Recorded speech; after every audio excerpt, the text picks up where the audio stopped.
even when I was a kid, like sleeping's always, I've had a weird relationship with sleeping. And I had one babysitter, she was awesome. When it was nap time, she just made me lay down and pretend. And then once everybody else passed out, she would let me get up and play. And please, believe me, man, some kids, they can't, like, I wasn't faking it, you know? Don't force kids. Because sometimes I wonder if that's why this aversion I still have for sleeping, like, I don't know, it brings me anxiety when it's bedtime. Even before what I'm about to talk about, like, sometimes I'm like, is it all the times that people like tried to make me do the freaking naps, and I'm just like, oh my god, I'm not tired. Anyway, what if that influenced? But because those were impressionable years, and you know, during the time when you're supposed to be careful how you treat kids because it affects them or whatever. So what, you know, just don't give kids sleep complexes by forcing them. But anyway, I and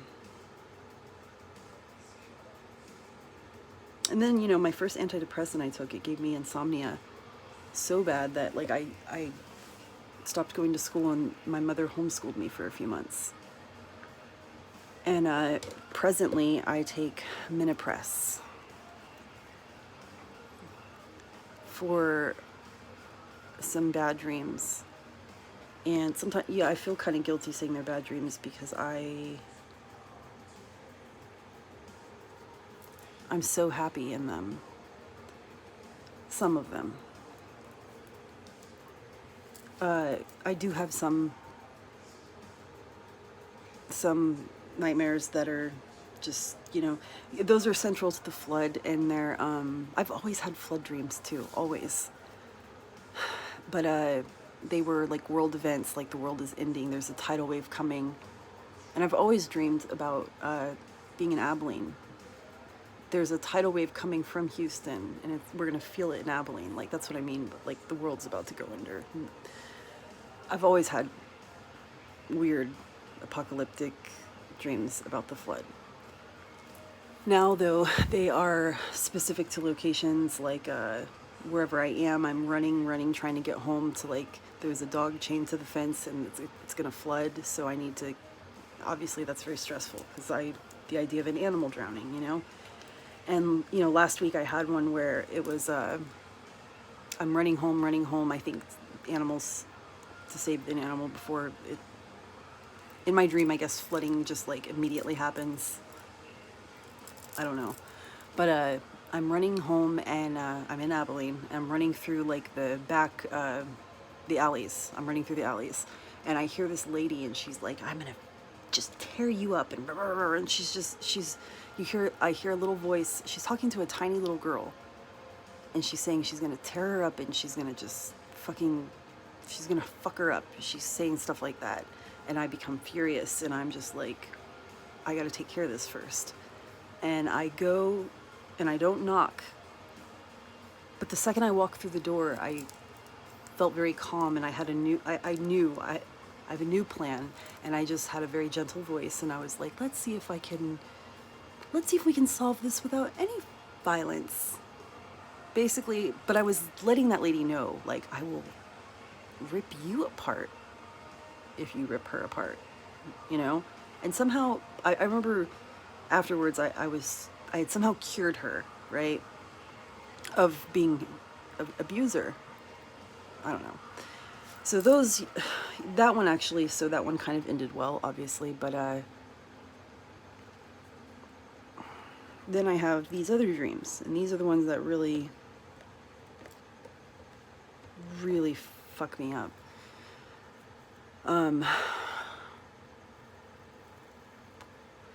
Okay, so you know, if I hadn't lost my baby, I would have been very, very, very pregnant when Harvey hit, and that would have sucked, and I recognize that, right? But I have these real-time dreams where I have a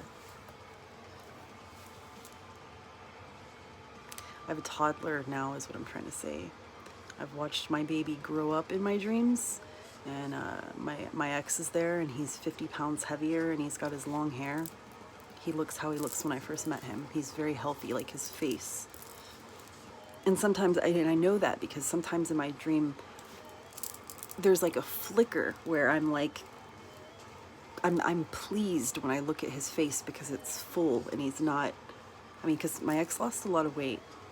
When I tell people that something was wrong with him, like, I'm not fucking around. But anyway, sorry. But in my dreams, when I'm looking at my ex's face and we're happy, there's this, it's like I'm comparing reality with my, I'm just thinking, man, he's just, I'm glad he's healthy because I've seen him unhealthy. And,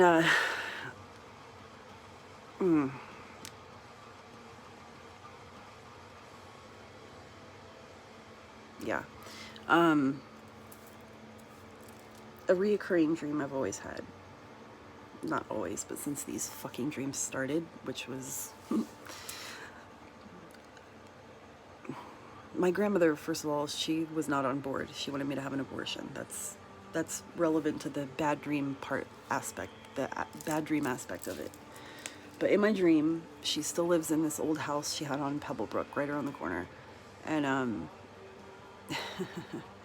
I guess I'm going to work. I'm going to work, and I take my kid to her house because she's going to watch him because he doesn't feel good. So I can't take him to his normal place. I don't know where that is.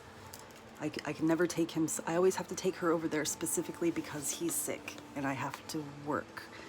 And it's just, I mean, I'm always taking him downstairs and I'm tucking him in. I can see it so vividly, the fabrics of, my grandmother always has Ralph Lauren bedspreads and bedroom sets. And I always take him to the room downstairs that was Clyde's room, my mom's stepdad.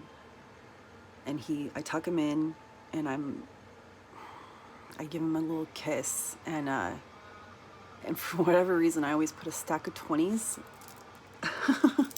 on the night table next to, like, in case he needs anything, in case she has to go shopping for him. I don't know what the fuck I think he's gonna need, but it's a stack of 20s because I can feel it. It's a stack. It's not just like a few. It's a stack. And but yeah. Anyway.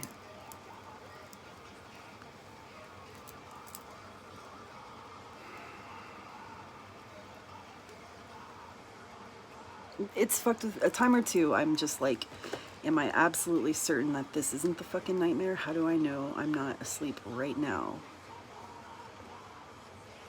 And of course, I mean, right? Like, of course I want to... Why is my brain doing that to me? Like, I can't wait for science to know more about dreams.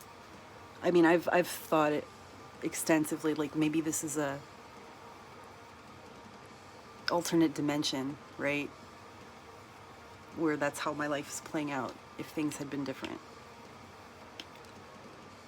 But I don't have these dreams as much as I used to. I used to have them, I want to say, like, oh my, it felt like every night, but it was like 4 nights a week. I would have these dreams. And now I went 2 weeks without one. I don't always take my Minipress anymore because you have to take a lot of them, and it's just, I don't know. I take my vitamins at that time, and you can't mix all this stuff, and you gotta wait a minute and eat something and blah, blah. And it just sucks when they sneak up on me because this is too long. It's not gonna upload. I'm having problems uploading, and I locked myself out of Facebook. Anyway, wish me luck.